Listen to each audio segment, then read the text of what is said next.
मला सांगायचं की ध्यान लावता तर सकाळपासून संध्याकाळपर्यंत हा सूर्य आमच्या उगवतो आणि मावळतो, त्याच्या उजेडात आपण काम करतो. तसाच सूर्य आपल्या शरीरात आहे. तो आपलं अंग गरम ठेवतो, आम्हाला आज्ञा करतो, आम्हाला झोपवतो, भूक लागलेली सांगतो. हे सगळं कार्य जे होतंय तो कोण आहे त्याला आपण ओळखायला गेलो की अंतर्मन, आपलं अंतर्मनात जातो. अंतर्मनामध्ये असलेले आपले जन्मजन्मांचे ते संस्कार आपल्याला साथ देतात. खूप लोकांचा अनुभव आहे की ध्यानात बसायला लागल्यानंतर ज्यांना त्या गोष्टी माहिती नव्हत्या त्या माहिती झाल्या, किंवा त्यांनी कोल्हापूरला कधी गेले नाही, इथं दर्शन झालं आणि तिथले काम कसे काय त्यांनी मला सांगितलं होतं आणि तिथं गेल्यावर त्यांना ते बघायला मिळालं.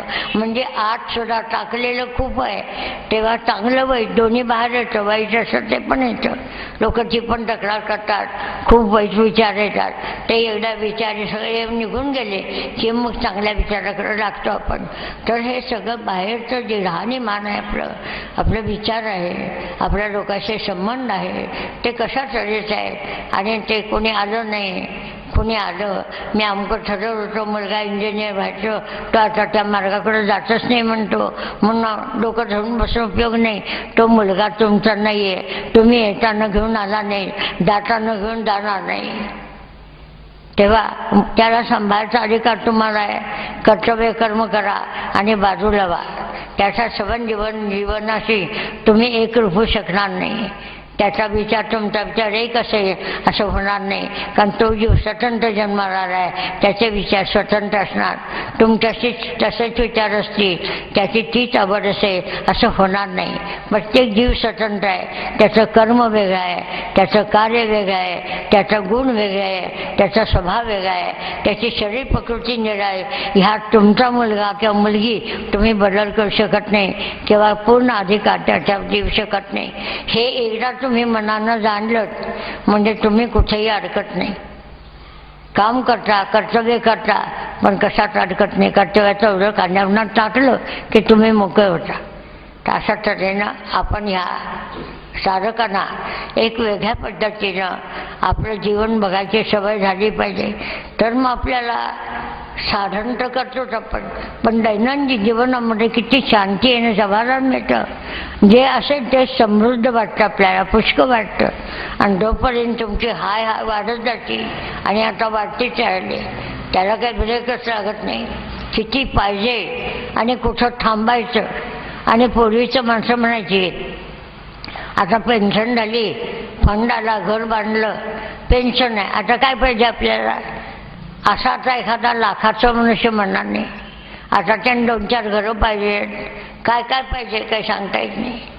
तर ह्या दृष्टिकोनातून आपल्याला काय पाहिजे, आपल्याला काय लागतं, आपण काय उपभोग घेतो आणि आपली आवश्यकता काय आहे हे आधी बघून घेतलं पाहिजे. शेवटी मन अंतर्मनाकडे गेलं, त्याची आवश्यकता मागणी खूप कमी आहे.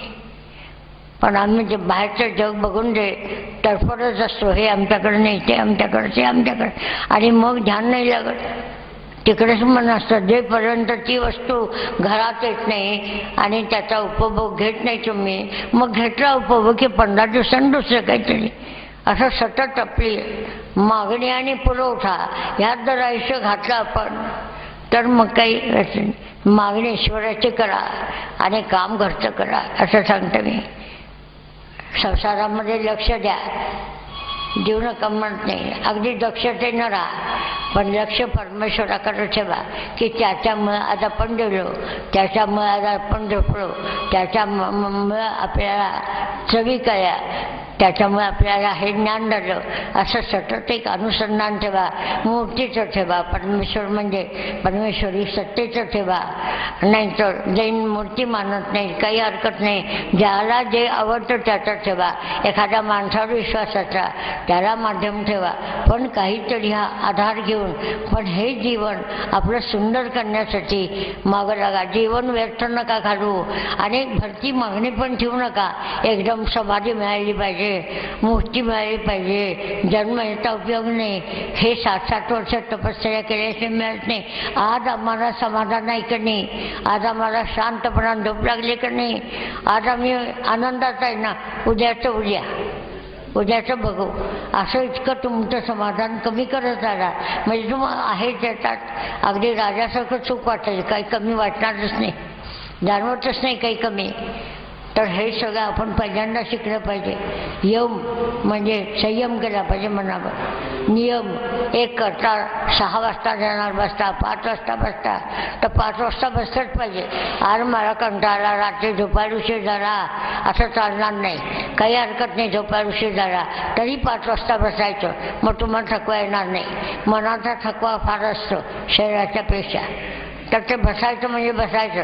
10 मिनटं बसा, 15 मिनटं बसा, ध्यान नको लागू दे, ती वेळ कधी चुकवायची नाही. आणि असं तुम्ही 1 वर्षभर केलं तर ते मन आणून तुम्हाला आसनावर आपोआप बसवतं. मग तुम्ही विचार करता की आज बसायला येणार नाही, 6च्या गाडीने गावाला जायचं, अशी वेळ येते. इतकं मन चांगलं आहे, मन शत्रू नाही, मन आपलं मित्र आहे. त्याला आपण शिकवत नाही, त्याला वळण लावावं तसं ते जातं, आपण वळण लावायला पाहिजे तसं ते वळतं. मन शत्रू नाही आहे. मन भटकतं म्हणतात, नाही भटकणार, तुम्ही त्याला सवय लावा. आणि मग मनाचे विचार कमी होत गेले, चिंता कमी करायला सवय लागली की हीच आत्मशक्ती. आपलं मन जे व्यर्थ ठिकाणी आपण खर्च करत असतो, कारण जी गोष्ट 4 महिने होणार आहे ती केव्हा होणार आहे त्यावेळेला बघू असं म्हणत नाही आपण. तर ती जी 6 महिने चिंता करतो त्यात आपला मानसिक क्षय तर होतो, शरीराचा पण क्षय होतो. खूप मनुष्य दुर्बळ होतो विचाराने. तर त्याने आल्यावर मी म्हणतो दमू नाही तो मनुष्यानं संध्याकाळी, तर तो TV ऑन करतो ना वापर चोकोचावर कपडे बदलून. पण त्याच वेळेला मी म्हटलं शवासन कराल तुम्ही, एक सर्वांगासन कराल 5-10 मिनटं आणि थोडं शवासन कराल आणि त्यात मन एका करण्याचा थोडा प्रयत्न करा, ऑफिसमधले विचार सोडाल तर तुम्हाला इतकी हुशारी वाटेल की तुम्हाला वाटेल मी ऑफिसला गेलोच नाही आज. पण ते करून बघायचं, हे कसं शक्य आहे, आई कसं सांगता, आईना काय माहिती ऑफिसचं काम किती असतं, आम्ही किती जमलो, आम्हाला काळजी किती, तास किती झाला, हे तुम्हीच ठरवणार ना सगळं. बरोबर सांगणार कोण? समर्थाने मला स्वच्छ म्हटलंय, कोण गुरु तुम्हाला असे कबील मन आहे तुमच्या अधीनं. काय गुरु असून उपयोग, आपण त्याचं ते आसनात आणलं पाहिजे ना सगळं, तर त्याचा उपयोग. तर मी तुम्हाला जे सांगणार आहे ते आता ध्यानाबद्दल जे सांगायचं आहे तर पहिल्या पायऱ्या चला आधी. पहिली पायरी एक बळकट आहे, कळलं की आपण दुसरी चढतो घरामध्ये किंवा कुठल्या नवीन जागेत गेल्यावर. त्याचप्रमाणे आपलं यम म्हणजे आपला संयम आहे का मनावर. आता तुम्हाला वाटलं अमुक घ्यायचं आहे, फार चांगलं वाटलं, ठरवा मनात सांगा 1 महिन्याने मिळेल, 1 महिन्याच्या आधी ती वस्तू मी घेणार नाही, मला फुकट मिळेल तरी घेणार नाही. तसंच नियम चुकवायचा नाही. 10 मिनटं करा, 15 मिनटं करा, कुठलाही नियम असू दे तो नियमाने केला पाहिजे. प्रत्याहार अपरिग्रह दोन्ही एकत्र, की कोणाचं न स्वीकारणं अकारण, कुठलीही गोष्ट नको ती आपण पोटात पण भरतो, काय वेळ नको ती गोष्ट आवडली तर ती स्वीकारायची नाही. आपण शक्यतो संयम करायचा. अशा तऱ्हेनं जेव्हा प्राणायाम अन्न स्वीकार करतो तर काय जेवायचं आहे तर मग जेवायचं, काय विशेष नाही आज केलेलं असं नको. अन्नमय प्राण आहे ना तर त्याचा आदर करा, त्याला नैवेद्य दाखवा. जेवायला बसल्यावर वेळ नसतो कोणाला, आणि मग चेकची किंवा पगाराची चर्चा त्या जेवणाच्या वेळेस होती, कारण एरवी अशीच पडत नाही एकामेकाच्या. तसं नको. अन्न खाताना अन्नच खा, तिकडेच लक्ष द्या, त्यावेळेला विचार करू नका, म्हणजे ते अमृत होईल, नाही तर होणार नाही. साध्या साध्या गोष्टी आहे पण खूप खोलवर आहे. मग पहिलं जे आपला धर्म सांगितला आहे की मौन असावं जेवताना, अमुक करावं तमुक करावं, अत्यंत आपल्याला उपयोगी आहे. जीवन सुखी करण्याचा प्रत्येक वेळी त्यांनी विचार केला, समृद्ध करायचा प्रयत्न केला आहे, संतती चांगली करायचा प्रयत्न केला आहे. त्यांनी असं म्हटलं नाही वैरागी बना, नारचे बना, मुळीच म्हटलेलं नाही आहे. धर्माचं आचरण करा, धर्म समजून घ्या, नेमका धर्म काय आहे. सगळे धर्म एकच आहे. मी तर एक मानव धर्माला मानते, जाती धर्माला मानत नाही, कर्मकांडात पण विशेष मानत नाही. पण मानव कसा असावा, तर आपलं दुःख आहे तितकंच दुसऱ्याचं दुःख आहे. स्वामीजीने एकदा असं सांगितलं एकाला, एक जण तक्रार करत आला, तेव्हा आमच्या आश्रमात काही 4 भांडी पण नव्हती नीट, तांब्यावर झाकण ठेवायला नव्हतं, कपडे नव्हते. अशा पहिल्यांदाच मनुष्य त्यांच्याकडे शिष्य म्हणून राहिला. शिष्याचं पत्करलं आणि तिसरा एक आला रोगी म्हणून, स्वामीजींनी ठेवून घेतलं. तो फार त्रास द्यायचा, रात्री जागवायचा, सारखे कापे मागायचा, काय काय त्रास द्यायचा. तेव्हा तो शिष्याने सांगितलं, स्वामीजी हा मला फार त्रास देतो आणि जायला सांगा, मी याचं काही करणार नाही, हा फार त्रास देतो, कापीच मागतो, मी कुठं आणणार, दूध नसतं आपल्याकडं, असं तसं. स्वामी म्हणाले, अरे तो वो बीमार है, तो रोएगा ही, वो क्या करेगा, उसको शरीर में तकलीफ आहे. म्हणजे त्याची ठीक आहे, पण माझ्या मागं लागतो आणि आपल्याकडं नसतं जायला. तर ते म्हणाले की ठीक आहे. तर म्हणाला, त्याने ओळखलं की हा निघून जाणार, याला करार होत. मी म्हणतो म्हणे मी त्याला जायला सांगणार नाही, मी डॉक्टर आहे, तो रोगी आहे, त्याचं माझं निकट नातं आहे, तो आजारी नाही, मी आजारी आहे, तर मी त्याला जायला सांगणार नाही.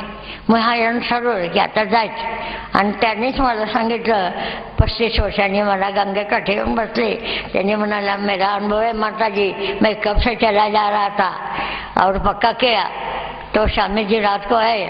आणि मग त्यांनी काय केलं, थांब म्हणाले. त्यांनी त्याचं हांतरून घातलं, त्या रोग्याचं. कपडे न्यायचं आपले, एका फाटके लुंगी, त्याचे कपडे, काय टोपी होती की, एका हाताशी ठेवलं की त्यांना हात ठेवला की संधिवात आहे, दुखतो, तिकडे एक लावलं, पायाशी काहीतरी ठेवलं आणि म्हणाले, तांब्या बनवून ठेवतोस तू पाण्याचा, त्याला उतरून घ्यायला येतं का, त्याचा हात हालत नाही. तर त्यांनी भांड्यात पाणी उतरून ठेवलं, लहान भांड्यात. तो म्हटलं, या ढक्कन रखने के लिए कुछ नहीं है, अभी बर्तन पे क्या रखेंगे, लोटे पे. त्याने एक बाहेरचं पान उचलून आणलं, ते त्याच्यावर ठेवलं, दुसरं पान भांड्यावर ठेवलं आणि ते निघून आले. आणि दुसऱ्या दिवशी जायचं पकव. तर स्वामींच्याकडे सांगायला जाणार म्हणून. तर स्वामीजी म्हणजे तो म्हणाला, ठीक है क्या, रोगी ठीक है. और रोगी का छोटो मैं तो उनके पास गया नहीं. तर ह्याने समजलं की हा निघाला आहे. पण ठीक है म्हणाले, आपको अगर जाना है तो आप जा सकते हैं, लेकिन मैं रोगी को नहीं बाहर कर सकता, वो उठ नहीं पाता, तो आप जाइए, आपके पैर ठीक है, हाथ ठीक है, आप कहीं भी काम करके अपना गुजारा कर सकते हैं, वो कर नहीं पाता, तो आप जाइए, और मेरा नारायण है, तो आप जाइए. तर तो म्हणाला, त्याला एकदम काय वाटलं काय की स्वामींचे विचार ऐकून तो म्हणाला, साष्टांग नमस्कार घालला आणि त्यांचे पाय धरले. स्वामीजी मी तुम्हाला सोडून कधी जाणार. ते एवढंच म्हणाले, जिस खाना खाने के लिए यहाँ आप आए वो खाना मैं विश्वास से करता हूँ आपके और कहीं जगह नहीं मिलेगा, लेकिन जो खाना आपको और भी खाना हो तो आप जा सकते. ते म्हणाले, एवढं त्यांनी वाक्य म्हणतात, त्यांच्या पायावर मी लोळून घेतले. आणि आजपर्यंत मी इथं आहे, स्वामीजी जाऊन पण इतकी वर्ष झाली. तर मला असं म्हणायचं आहे की ही अवस्था प्रत्येक साधकाला वेगळ्या वेगळ्या याच्यात येते. शिष्यांना जे साधकाला त्याच वेळेला आपली परीक्षा असते आणि त्याच वेळेला आपण परीक्षेला बळकटीने दिली पाहिजे. त्याचं 2 शब्द बोललं, काय झालं, हा बोलला, तो बोलला, तुमचा संबंध गुरुशी आहे ना, बाकीच्यांचे काय करायचं. पण असे लोक इथं आपापसात हे करून मग जरा यायला कचरतात. तर मलाही सांगायचं आहे की तुम्ही दैनंदिन जीवनी स्वतःचे सुधारून घ्या. दिवसभर विचार करा, दिवसभर काय केलं, एक डायरी करा, वाईट विचार आलेले मांडून ठेवा.